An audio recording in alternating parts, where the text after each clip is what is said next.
नमस्कार दोस्तों, एक बार फिर से स्वागत करते हैं राजस्थान की दिन भर की बड़ी खबर में। चलिए जानते हैं आज की खबर सिर्फ 5 मिनट में।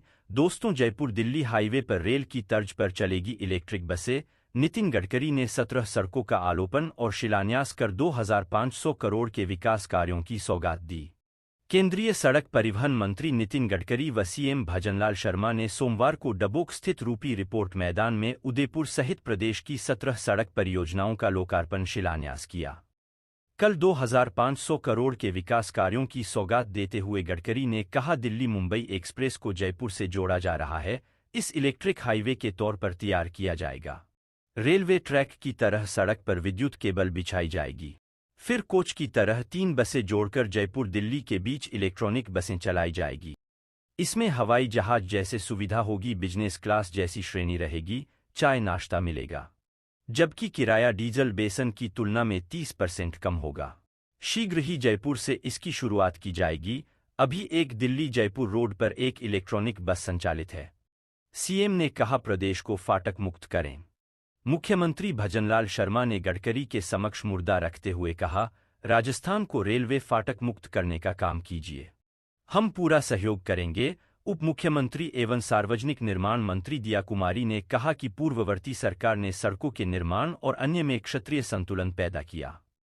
दूसरी बड़ी खबर है, प्रदेश के अस्पतालों में डॉक्टर की कमी के चलते एक तरफ जनता को समय पर इलाज नहीं मिल रहा है, फिर भी सरकार के द्वारा निकाली भर्ती को पूरा करने पर किसी का भी ध्यान नहीं है। हकीकत यह है कि 2021 में तत्कालीन सरकार ने 337 डॉक्टरों की भर्ती निकाली। इसमें 281 सामान्य स्पेशलिस्ट और 56 सुपर स्पेशलिस्ट विभाग में असिस्टेंट प्रोफेसर लगाए जाने थे। करीब 2.25 साल बीत जाने के बाद भी भर्ती में भाग लेने वाले अभ्यर्थी नियुक्ति का इंतजार कर रहे हैं।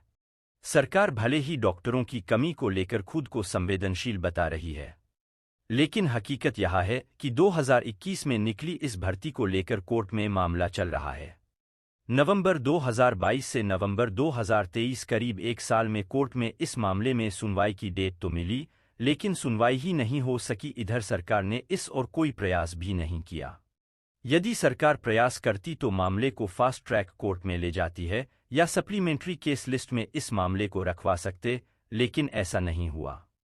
तीसरी बड़ी खबर है, राज्यसभा चुनाव को लेकर भारतीय जनता पार्टी ने सोमवार शाम राजस्थान से 2 उम्मीदवारों की घोषणा कर दी। भाजपा ने मदन राठौर और चुन्नीलाल गरासिया को उम्मीदवार बनाया। खाली हुए 2 राज्यसभा सीटों पर इससे पहले भाजपा के डा किरोड़ी लाल मीणा और केंद्रीय मंत्री भूपेंद्र यादव राज्यसभा सांसद थे। पार्टी ने इस बार एसटी और ओबीसी चेहरे को ही इन सीटों पर तरजीह दी है। गरासिया के जरिए संगठन ने आदिवासी बेल्ट को सदा है। माना जा रहा है कि इसे लोकसभा चुनाव में उदयपुर, डूंगरपुर, बांसवाड़ा आदि जिलों में अच्छा संदेश जाएगा। वहीं मदन राठौड़ के माध्यम से प्रदेश के ओबीसी मतदाताओं का समीकरण बिठाया गया।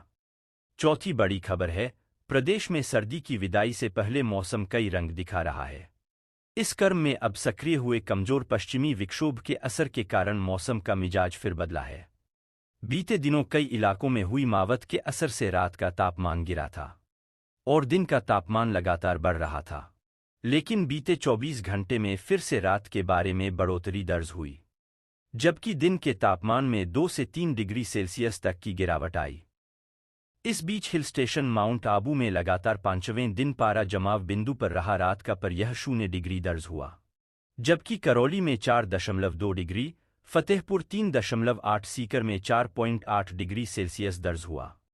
बीते 24 घंटे के दौरान प्रदेश के ज्यादातर शहरों में रात का पर सामान्य से 2 से 4 डिग्री सेल्सियस तक अधिक दर्ज हुआ। चौथी बड़ी खबर है, बीते कुछ दिन पहले पीएम नरेंद्र मोदी ने प्रधानमंत्री सूर्योदय योजना का फैसला भी किया था।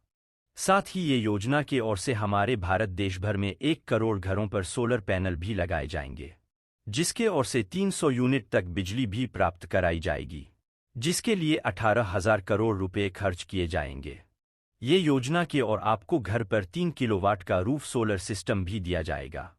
ये 3 किलोवाट के सोलर सिस्टम को लगाने की लागत लगभग 72,000 रुपये की बताई जा रही है। साथ ही केंद्र सरकार की आधिकारिक जानकारी के मुताबिक 3 किलोवाट के प्लांट की परियोजना की लागत लगभग 1.26 लाख बताई गई है।